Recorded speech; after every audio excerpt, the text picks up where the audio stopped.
Good morning, welcome to Olive Branch. I am Fazzi. Today we are going to discuss what did liberal nationalism stand for. Liberal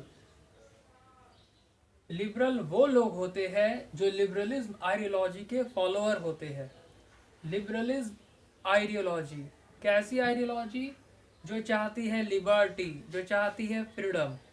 कैसी liberty, कैसी freedom, उसके बारे में हम लोग आगे डिस्कस करेंगे। Social freedom, political freedom, economic freedom, हर तरह की फ्रीडम। लिबरलिज्म आइडियोलॉजी है और इस आइडियोलॉजी के जो फॉलोअर होते हैं उनको क्या कहा जाता है? लिबरल। कैसे लोग होते हैं? फ्री, लिबर्टी, इंडिपेंडेंस, इंडिपेंडेंस को पसंद करते हैं। अब ये देखिए, लिबरल कौन लोग हैं? लिबरल कमर्शियल क्लास है यूरोप की। लिबरल कमर्शियल क्लास है। और कमर्शियल क्लास कौन है? मिडिल क्लास है, इंडस्ट्रियलिस्ट, बिजनेसमैन, वो लोग हैं लिबरल। अब जाहिर सी बात है, क्योंकि वो लोग बिजनेसमैन हैं, इंडस्ट्रियलिस्ट है, तो वो हमेशा फ्री मार्केट की बात करेंगे, वो हमेशा इंडिपेंडेंट की बात करेंगे।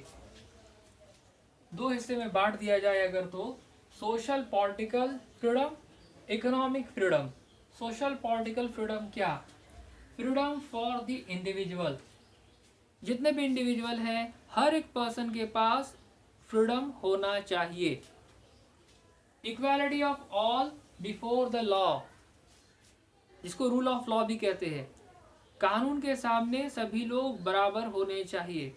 मगर एक बात यहाँ पर याद रखने वाली ये है कि equality of all before the law का मतलब ये नहीं है equal voting right, equal suffrage, ये नहीं है। फ्रेंच रेवोल्यूशन के बाद वोटिंग राइट से प्रॉपर्टीड मेन, वेल्दी मेन को मिली, वीमेन को वोटिंग राइट बिल्कुल नहीं मिली, और जो पुअर मेन थे उनको भी वोटिंग राइट नहीं मिली। Equality of all before the law, equality होनी चाहिए, कानून के सामने सभी बराबर होनी चाहिए, मगर इसका मतलब ये नहीं कि वोटिंग राइट सभी लोगों को मिलेगी। Parliamentary form of government, parliamentary form of government के ये लोग सपोर्टर होते हैं। तो इस तरह की फ्रीडम, इस तरह की liberty, social political liberty. Economic liberty में देखिए फ्री मार्केट, क्योंकि ये लिबरल मिडिल क्लास से बिलोंग करते हैं। और कौन लोग हैं? कमर्शियल क्लास है, बिजनेसमैन, इंडस्ट्रियलिस्ट है, तो हमेशा किस चीज की बात करेंगे? फ्री मार्केट की। उसके बाद abolition of tax barriers. Aristocratic land pattern के बारे में पढ़ा होगा, तो जितने ज्यादा एरिस्टोक्रेटिक लैंड पैटर्न, जितने ज्यादा aristocrat by and large broadly, उनके बॉर्डर पर एक बिजनेसमैन को टैक्स पे करना पड़ेगा। तो टैक्स बैरियर है, रुकावट है, वो क्या होना चाहिए? खत्म होना चाहिए। कोई भी बिजनेसमैन यही चाहेंगे। Abolition of state impose restriction, वही रिस्ट्रिक्शन जिसके बारे में बात कही जा रही थी टैक्स के बारे में। State impose restrictions on the movement of goods, people and capital. इसका मतलब गुड्स के एक जगह से दूसरे जगह जाने आने पर, रॉ मटेरियल के आने जाने पर, मैन्युफैक्चर्ड गुड्स के आने जाने पर जो रिस्ट्रिक्शन है वो हटना चाहिए। लोगों के आने जाने पे जो रिस्ट्रिक्शन है वो हटना चाहिए। कैपिटल, पूंजी के मूवमेंट में जो रिस्ट्रिक्शन है वो क्या होना चाहिए? एबोलिश होना चाहिए। अब इससे समझ में बात आ रही है, क्योंकि कमर्शियल क्लास है, बिजनेस क्लास है, तो वो इस तरह की फ्रीडम की बात कर रहे हैं। तो सोशल पॉलिटिकल फ्रीडम में इस तरह की फ्रीडम, और इकोनॉमिक फ्रीडम में इस तरह की फ्रीडम। अब देखते हैं, एक एग्जाम्पल है बुक में जर्मन कॉन्फेडरेशन का। जर्मन कॉन्फेडरेशन जो 39 के स्टेट्स, सिंपल समझ लीजिए कि जब नेपोलियन बोनापार्ट यूरोप को जीतने निकला, तो आज की जो जर्मनी है उस ज्योग्राफिकल एरिया में और उससे और ज्यादा ज्योग्राफिकल एरिया में 39 स्टेट्स का रूल था। 39 स्टेट्स का रूल था। इसका मतलब उस जर्मन कॉन्फेडरेशन को समझने से पहले एक बार यूरोप का मैप देखते हैं। अब इस मैप में जर्मनी और फ्रांस को देखते हैं, और ये भी देखते हैं कि जर्मनी और फ्रांस का बॉर्डर लगता है। अब जर्मनी और ऑस्ट्रिया को देखते हैं। ये है जर्मन कॉन्फेडरेशन, जहाँ पे छोटे छोटे रूलर रूल करते थे और उन पर ऑस्ट्रिया का डोमिनेंस हुआ करता था। इसलिए हम लोग इस मैप में देख रहे हैं कि ऑस्ट्रिया के भी कुछ रीजन उसमें है। इनफैक्ट ऑस्ट्रिया का डोमिनेंस उस पर था। मगर इन सारे जो स्टेट्स हैं 39 स्टेट्स, उस पर अपना रूल किसने इस्टेब्लिश किया? नेपोलियन बोनापार्ट ने अपना रूल इस्टेब्लिश किया और उनको एक कॉन्फेडरेशन के तौर पे बनाया, जहाँ पर ये इन सारे रूलर ने ये एक्सेप्ट किया कि नेपोलियन बोनापार्ट का जो सिविल कोड है उसके सारे प्रोविज़न यहाँ पर लागू होंगे और ये सारे स्टेट्स विदाउट नेपोलियन बोनापार्ट से पूछे कोई भी इंटरनल और एक्सटर्नल डिसीजन नहीं लेंगे। German confederation of 39, German confederation जो 39 स्टेट्स को मिलाकर बनाई थी नेपोलियन बोनापार्ट ने।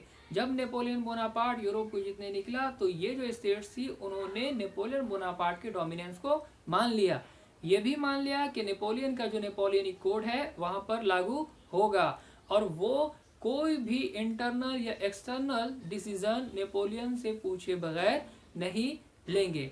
तो वहाँ पर का एक एग्जाम्पल है कि उस एरिया में एक एरिया से दूसरे एरिया में जाने पर जो LA मेजरमेंट की जो यूनिट थी, जैसे कि मीटर, सेंटीमीटर, तो उसमें डिफरेंस होता था। जो नाप यहाँ पे है वो दूसरे रीजन में जाके कम हो जाती है या ज़्यादा हो जाती है। LA मेजरमेंट का यूनिट मीटर, सेंटीमीटर, और फिर दूसरी जगह जाए तो वहाँ पर और ज़्यादा हो जाती है और किसी जगह पे कम हो जाती है। तो इस तरह जो 39 स्टेट्स है सबका मेजरमेंट सिस्टम अलग है, वेट सिस्टम अलग है। आगे जाकर नेपोलियनिक कोड में हुआ और उसको माना भी गया था, इन स्टेट्स ने माना भी था, फिर यूनिफॉर्मिटी आई थी। खैर उसके बाद इसी का एक एग्जाम्पल है कि वहाँ पे जो कस्टम यूनियन थी जिसको ज़ोल्वेरिन कहा जाता था, ज़ोल्वेरिन, तो उस रीजन में ब्रॉडली 30 टाइप्स की करेंसी थी, 30 टाइप्स की करेंसी। तो ये जो कस्टम यूनियन है उसने डिसाइड किया कि 30 टाइप की जो करेंसी है उसको घटाकर कम से कम 2 टाइप की करेंसी कर दी जाए। तो ब्रॉडली हम लोग क्या देख रहे हैं कि करेंसी का नंबर कम हो रहा है। नेपोलियनिक कोड जब आया यूनिफॉर्मिटी आई। जब नेपोलियन ने छोटे छोटे स्टेट्स को मिलाकर एक कॉन्फेडरेशन बनाया, एक संघ बना दिया 39 स्टेट्स का, तो भी यूनिटी आ रही है। और ये लिबरल की जो आइडियोलॉजी है और नेपोलियन की जो आइडियोलॉजी है वो बिल्कुल अलग है, मगर इकोनॉमिक बैकग्राउंड पे बिल्कुल सेम है। नेपोलियन ने भी मेजरमेंट, यूनिफॉर्म मेजरमेंट सिस्टम लाया, लिबरल भी वही चाह रहे। नेपोलियन चाह रहा है कि करेंसी एक हो, लिबरल भी वही चाह रहे। नेपोलियन ने जो रिस्ट्रिक्शन है उसको हटाया, लिबरल भी वही चाह रहे हैं। इस तरह से हम लोग देखते हैं। और क्वेश्चन भी यही था कि ये जो लिबरल लोग हैं, ये लिबरलिज्म की जो आइडियोलॉजी है, इसने नेशनलिज्म को कैसे स्प्रेड किया। तो हम लोग जानते हैं नेशनलिज्म का बेस क्या है, यूनिटी, कॉमननेस, कलेक्टिवनेस। तो जब कलेक्टिवनेस होगा, कॉमननेस होगा, तो उससे क्या आएगी, यूनिटी आएगी। और जब यूनिटी आएगी, लोगों में कॉमननेस आएगा, तो क्या स्प्रेड होगा, नेशनलिज्म। और फिर आगे चलकर गुड्स के मूवमेंट के लिए ट्रेन को इंट्रोड्यूस किया गया। और हम लोग जानते हैं कि कहा जाता है कि नेपोलियन बोनापार्ट ने जर्मनी को कॉन्फेडरेशन बनाते ही जर्मन यूनिफिकेशन की नींव रख दी थी।